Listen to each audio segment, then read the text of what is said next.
A 50-point quarter. I just want to let that sink in a little bit. Just want to let that kind of germinate a little bit in your head. Think about it a little bit, because the Magic scored 50 points in the first quarter, but they did a whole lot more in a win over the Atlanta Hawks. Let's get to it. It's time for Locked On Magic. You are Locked On Magic, your daily Orlando Magic podcast, part of the Locked On Podcast Network, your team every day.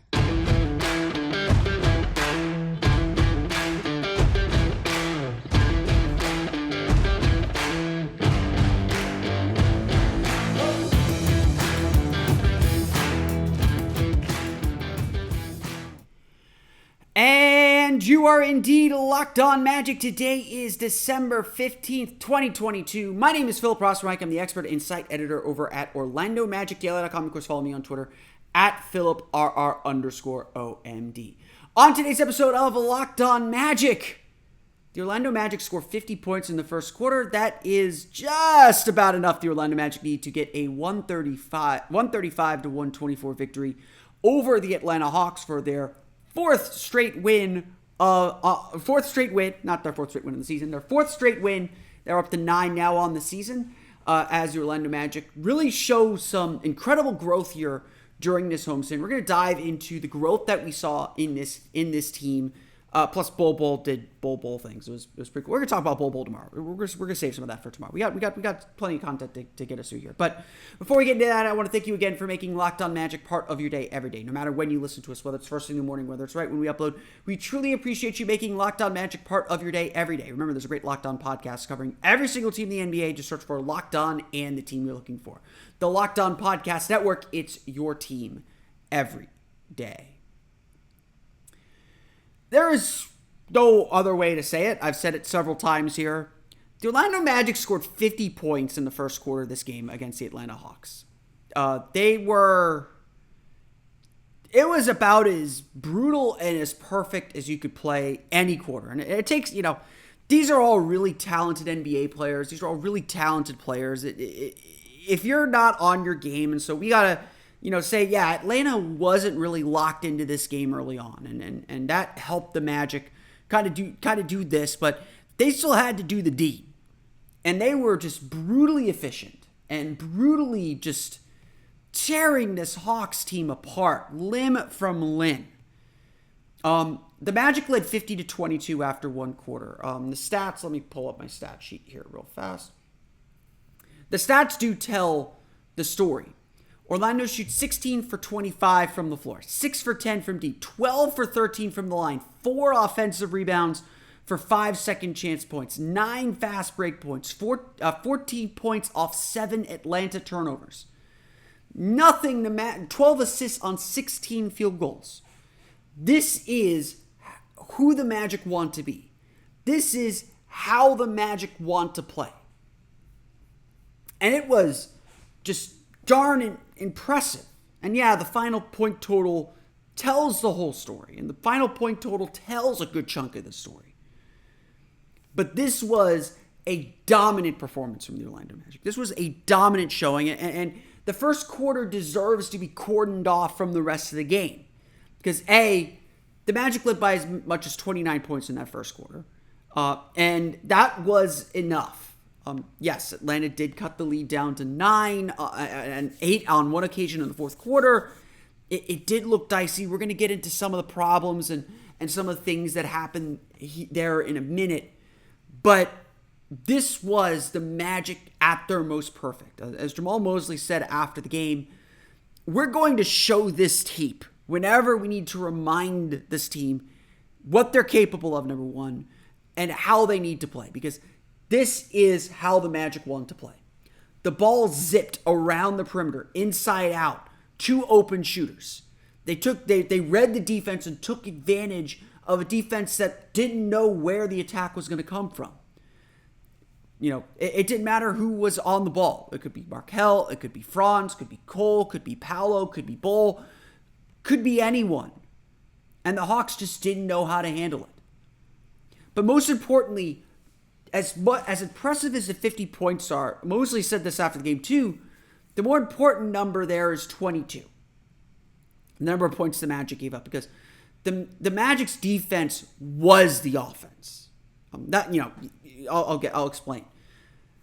So much of the Magic's efforts in that first quarter, in that historic first quarter, one of 9 teams in NBA history to score 50 points in the first quarter, setting a franchise record for any quarter with 50 points in the first quarter. It's Lawler's Law is the first to 100 wins. The Magic were halfway to a win at the end of this game. That's true. Like, it felt nervy for a while because it's this Magic team. We don't trust them to finish games quite yet, but Orlando was in total control. In fact, this was the Magic's first wire-to-wire win since August 2nd, 2020. And we don't need to mention what happened in that game against the Sacramento Kings. If you follow the Magic long enough, you know exactly what that game was. But the Magic just completely dominated this game. Atlanta was always chasing. Orlando was always defending their lead and protecting the lead. We're going to get to that here in a minute. In that first quarter, though, the Magic defended exactly how they needed to defend. The Hawks shoot just 40%, 8 for 20 from the floor, 0 for 6 from beyond the arc, 6 for 7 from the foul line. 7 turnovers for 14 points. The Magic had 18 points in the paint. But they had 9 fast break points. And of course, 14 points off 7 turnovers. This was the game. This was how the Magic wanted to play. This was just a dominant effort. Whether it was defensively, having the low man in the right spot, Bol being in the right spot, or Mo Wagner in perfect drop coverage to defend the lobs and defend the paint. I mean, Trae Young was a disaster. He played the entire first quarter, 8 points, 2 for 6 shooting, missed both his 3-pointers, just 2 assists. It's going to come into play here in a minute. 2 turnovers as well. It was just, again, everyone was in the right spot. Everyone was on a string. This is the Magic ramped to 100 and just playing an A-plus game. And now it's just about, how do we get this feeling again? The Magic will not have another 50-point quarter. If they do, well, then maybe we underestimate this team's offensive capabilities. But they're not likely to have another 50-point quarter. And everyone knows that. And again, they were kind of chasing this success that they had. I think one of the big lessons from this game is you can't really let off the throttle. And I think the Magic did a little bit of that in this one.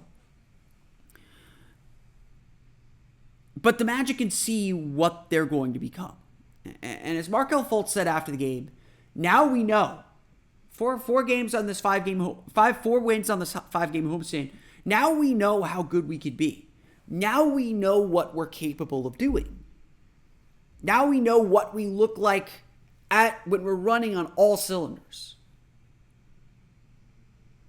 And so, as Fultz said, and I think Fultz put this the most succinctly and the most clearly and in the best way, there's no going back now. There's no turning back now. There's no going back to the way things were and just trying to find this feeling. They know this feeling now. They know exactly what this is supposed to be and what exactly they have to do. This first quarter shows what they're capable of.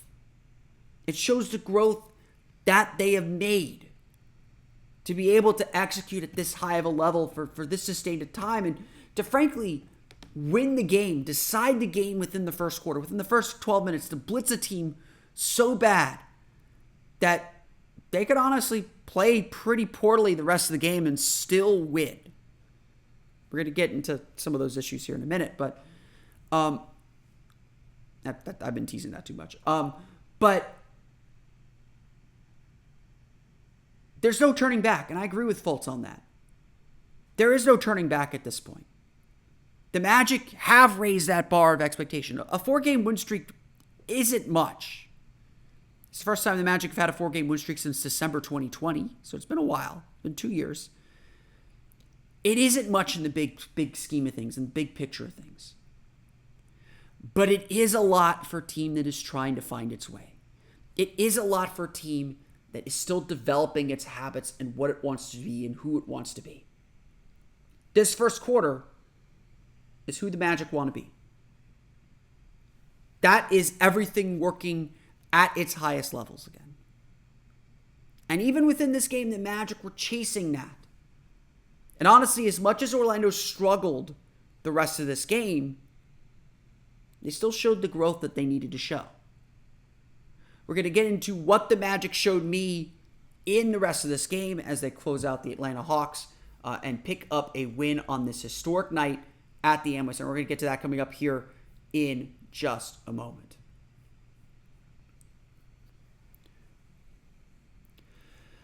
But first, a quick word from our pals at Taro. Taro is the world's largest car-sharing marketplace. With Taro, you can book any car you want, wherever you want it, from a community of local hosts. Browse a huge selection of vehicles for just about any occasion or budget across the US, UK, Canada, and Australia. Book a spacious SUV or minivan for a family road trip. Get a classic or luxury car for a special event, birthday, or holiday. Find that affordable economy car if you're on a budget and just need to get from A to B. Test drive that new electric vehicle you've had your eye on to see how it fits in your everyday life. Many Taro hosts can even deliver the car right to you. Every trip is backed by liability insurance. Terms, conditions, and exclusions apply. So forget about boring rental cars. Find your drive at Taro.com. That's Taro.com. Turo.com.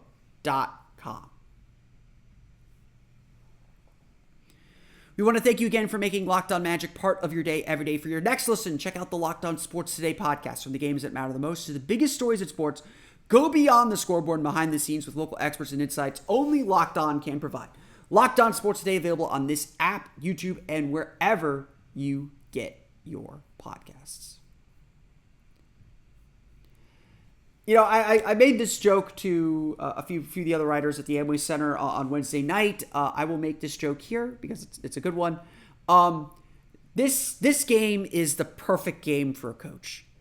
Jamal Mosley, I think, must have been pretty happy with everything he got from this game because he gets to show the Magic what they look like when they're working. This is always going to be a reminder of how good the Orlando Magic can be and how good this team can be and what this team's potential can be. We should not, we lead with the history because the history is important. The Magic scored 50 points in a quarter. It's still ridiculous to say because that's something you only do in a video game. When 2K puts out those challenges where you have to score 200 points in a game, it's A, ridiculously hard, but B, even on the easiest setting, but B, 50 points in a quarter is really hard. Just insanely hard. But they found a way to do it. So kudos and congratulations to them. But the rest of this game was really just not very good. And a lot of things the Magic did well in that first quarter, especially defensively, started to go to the wayside. Atlanta followed up that 22-point quarter and giving up 50 points by scoring 40. Orlando only scored 26. So again, Orlando's offense was always constantly going, and they were able to get points pretty much when they wanted. But Atlanta was suddenly able to get its offense going. DeAndre Hunter scored 20 points in the second quarter alone, 20 of those 40 points. And suddenly Atlanta had cut the lead in half by halftime. Down by 14 at the half, that is, it's still hard, but it's not impossible. Atlanta was able to cut the lead to single digits on several occasions. They got it down to 9, they got it down to 8, and really they did it by running that pick and roll diet of Trae Young and Clint Capella that has given the Magic problems in their first two meetings, and again gave them problems in this one. They were able to get the ball to Onyeka Okongwu on the inside. Orlando continued to foul too much defensively. And again, those lobs and the centers kind of lurking in the back kind of killed the defensive intensity and defensive focus that the Magic had in that first quarter. So this is a game that coaches love because there's a lot of positives to point to. You get the win first and foremost, but there's also plenty to warn your team about. There's plenty to humble your team about. There's plenty of tape to say like, hey, we can still be a whole lot better. And, I think Magic fans were fair to be a little bit nervous in this one because this Magic team has not had a great track record at closing games out. However, to me, that's also what's encouraging about this game. Yes, I would have loved for Orlando to kind of coast off to a 30-point win in this one. And I think that is a killer instinct that this team still has to develop. Every team's going to make a run. It's not surprising that Atlanta cut a 29-point lead down into the teens. That happens. The Magic do that all the time. We've celebrated the Magic doing that at times as a sign that they're still fighting, that they're still willing to go for it a little bit. But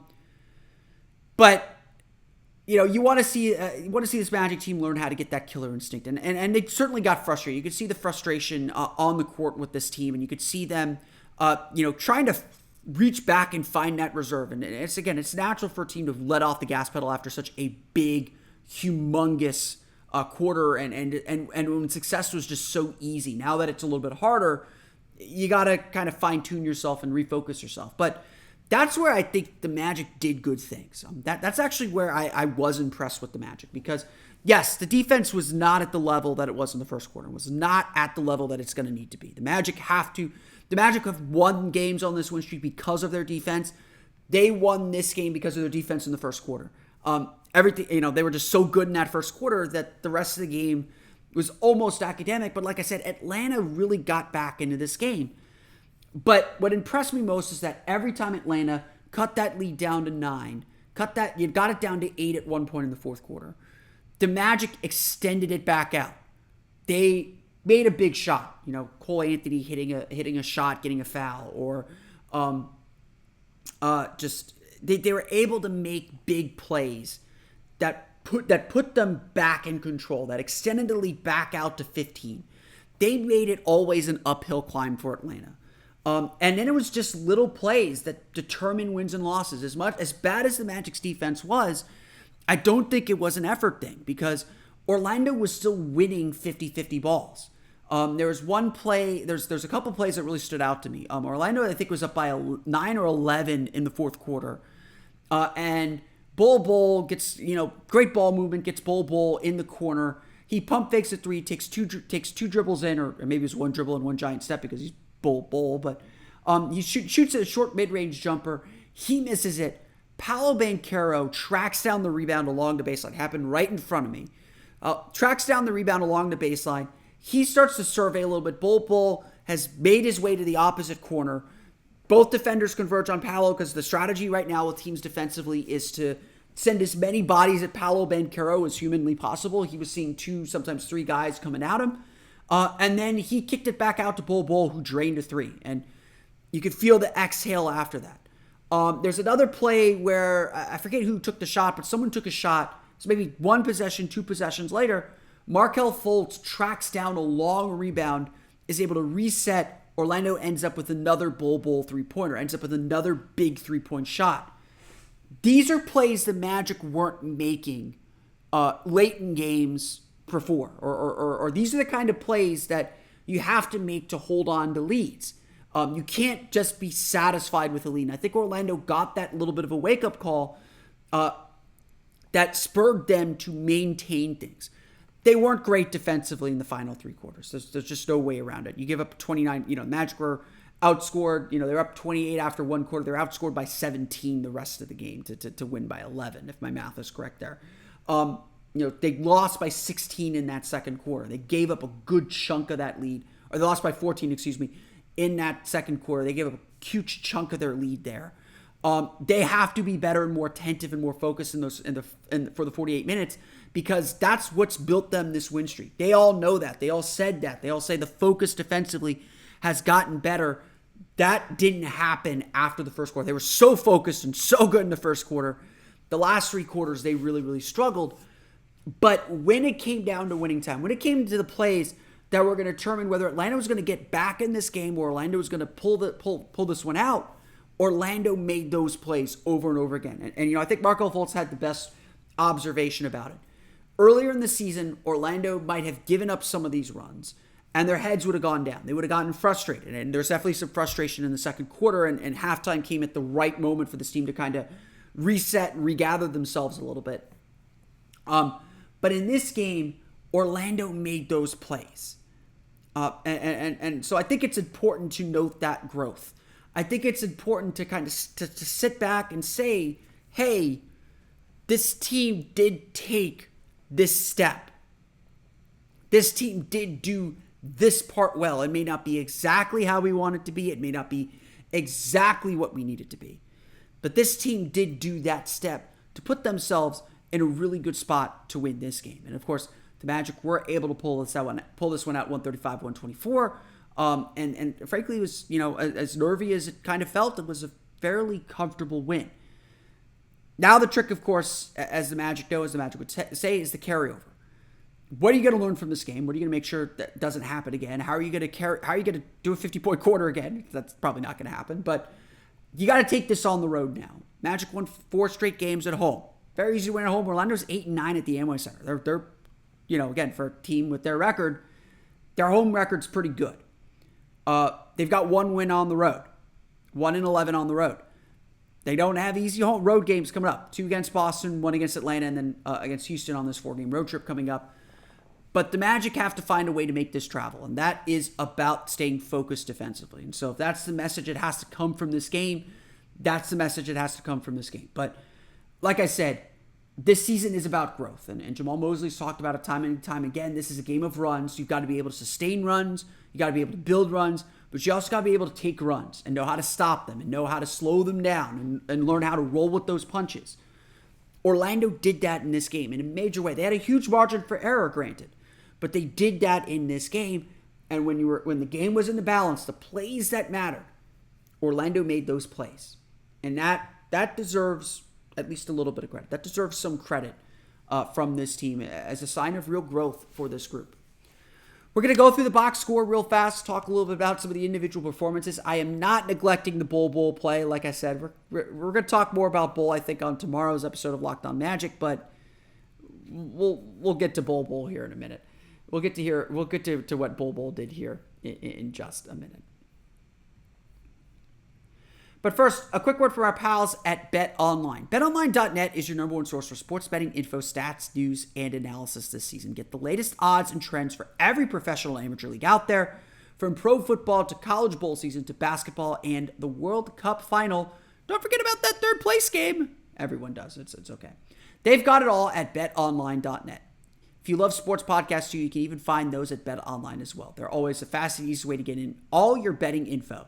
Head to the website today or use your mobile device to learn more. Bet online, where the game starts. All right, let's run through that final box score. I know you've been waiting for me to do it. You've been waiting for me to comment on it. You've been waiting for me to say what I need to say about this. But I'm actually going to start with Franz Wagner. Franz Wagner, 24 points, 7 for 17 shooting, 3 for 6 from beyond the arc, 7 for 8 from the foul line, 4 assists for Franz. For scoring 24 points, I have to say, not the best game from Franz. Franz was really hot early. He made 3 3-pointers in that first quarter. He was really just in his bag, getting where he wanted to go. Was just really cleanly hitting those shots. The rest of the game, honestly, it's honestly more impressive to me that the Magic won this game with Franz and Paolo Banchero not playing their absolute best. To dominate this much and your 2 best players are, again, we have high expectations for them. We're treating them like stars. They were fine. They weren't great in this one. Franz is starting to come back to earth a little bit with his shooting at the rim. He's starting to miss some shots around the basket that he is accustomed to making, that he's been making fairly consistently this year. But he's still getting to the basket. He's still getting there anytime he wants. I thought some of DeAndre Hunter's defense bugged him a little bit, but overall, just again, he's getting to the basket. He's just got to finish and just finish more effectively. He's getting to the line a lot more. I honestly he's got to bring back that fadeaway Dirk shot that he has. He hasn't done that in a while. But look, I want to just make sure we put this in perspective. If 24 points on 7 for 17 shooting and 7 for 8 free throw shooting and 4 assists is a bad Franz Wagner game, he's a really good player. As Bill Simmons said on his podcast, Franz effing Wagner. I was talking to Kobe Price about this after shoot-around. We have to really start considering whether Franz Wagner might be the best player from his draft class. It's it's him, Evan Mobley, Cade Cunningham, and Jalen Green. Sorry, Rookie of the Year, Scotty Barnes. It is not you at this point. But Franz is really, really good, and the more everyone discovers and realizes this, the better.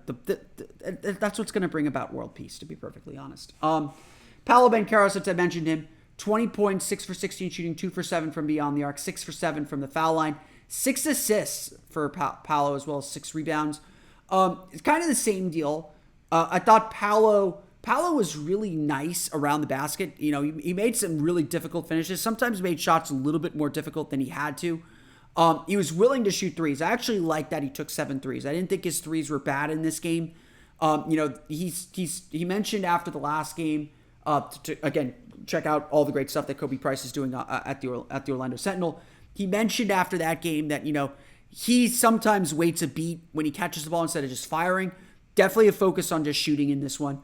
I'm cool with that. I think learning that is really, really important for him.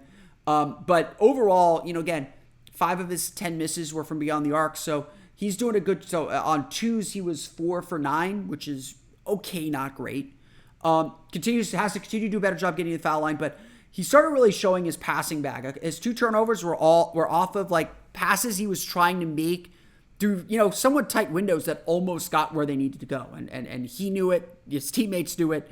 You know, it kind of caught them by surprise with how good his passing was. So to see the assist number up is really good. Again, if 20 points, 6 for 16 shooting, 7 free throw attempts, 6 assists is a mediocre or pedestrian game for Paolo Banchero, that tells you how much we expect from Paolo and how good he can be. He's an engine for this team and made some big plays for this team to pull out this win again. But again, Franz and Paolo weren't kind of the main drivers here. You know, overall, honestly, the 2 best players on the team tonight were Bol Bol and Markelle Fultz. Let's get to Bol Bol. You want me to talk about the play? In the second quarter, Bol Bol grabbed a rebound, started turning up court, spun past Trae Young at just above the 3-point line, got all the way to the basket, 2-handed dunk, hanging on the rim, all the good stuff. The bench went nuts, and again, I'm sitting on my seats for the game when I'm at games. I'm on the baseline on the Hawks on the visiting team bench side. You could see the floor open up for him. Like again, it's really incredible because no one knows how to get in front of him and stop him. And we'll talk about this more tomorrow. As he says, as long as he's not sped up too much, he's just going to make a play. And I asked him after the game what he sees when he makes these plays that just drive people crazy. And he's just, I'm just reacting. I'm just reading the defense. I don't go into it with a plan. He's not trying to do all these things. If he were 6'7" and doing this, yeah, it'd be an amazing play, but it wouldn't spark all this. It's just that he's 7'3" and able to do all this. That was not the only thing Bol Bol did, though. 21 points, 7 for 13 shooting, 7 rebounds, 4 offensive rebounds, 4 for 5 from the foul line, 3 for 4 from deep. He was just everywhere. And offensively, Bol Bol has every tool in the world. As long as he's not sped up, as long as guards aren't really kind of digging into him, he's going to be able to create space. He's going to be able to shoot over people. He's going to be able to rebound over people. I mean, the rebound over Fred VanVleet on Sunday was insane. He had a couple rebounds that were like that in this one. He had a couple putbacks that were like that in this one, where he's just bigger than everybody and able to reach over them without jumping very much to get offensive rebounds. And again, for a second jump to be able to maybe tip the ball without having to jump or having to jump very high and you're back on the floor, that's something that's really underrated about him and about his ability to attack the offensive glass. He had a couple of those where he was just able to get a couple offensive rebounds without jumping very much or without exerting much energy because he's just bigger than everybody. But he still has the skill to finish with touch, to finish from beyond the arc, to step back and hit a jumper. It's a really special group of offensive talent.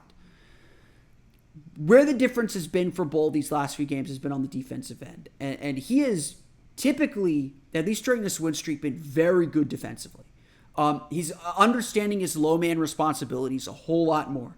When Mo Wagner steps up on a screen and roll, Bol Bol's job is to have a foot in the paint, if not both feet in the paint, covering the basket, covering the roll man that's coming in behind the drop. But while still being within reach to get out to the 3-point line where his man is usually standing out in the corner. He missed some of those rotations, and I don't think he was as sharp with them in the last 3 quarters. But that first quarter, he was on it. I'm planning on doing a playbook post looking at the Magic's defense. We are going to break down some of these responsibilities and some of this as well on OrlandoMagicDaily.com. But he was on point with a lot of his low man help throughout the first quarter, and that's why the Magic were able to build the lead they were able to build.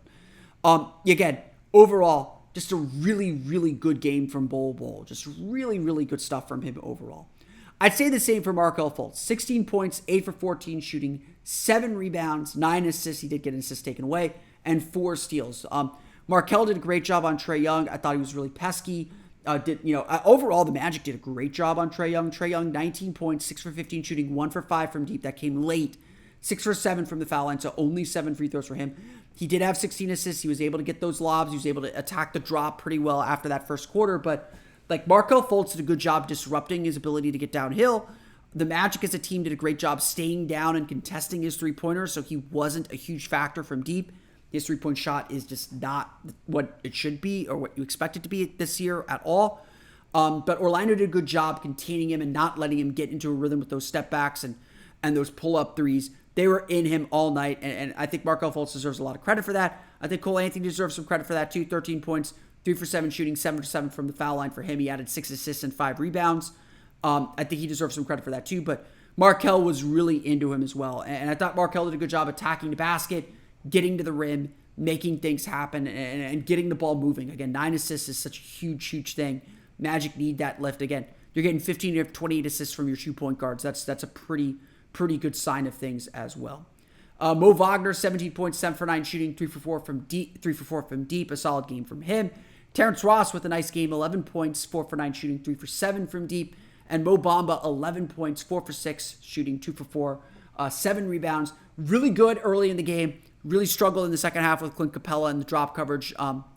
Big reason why Atlanta was able to eventually get it into single digits a few times was they were able to attack Mo Bamba a little bit in pick and rolls, but he did some good things early in the game. So again, just it's still about consistency with this team. Orlando puts 8 players in double figures. That is actually a team record, or ties a team record for the most players in double figures in a single game. So Orlando hits a whole bunch of records in this one.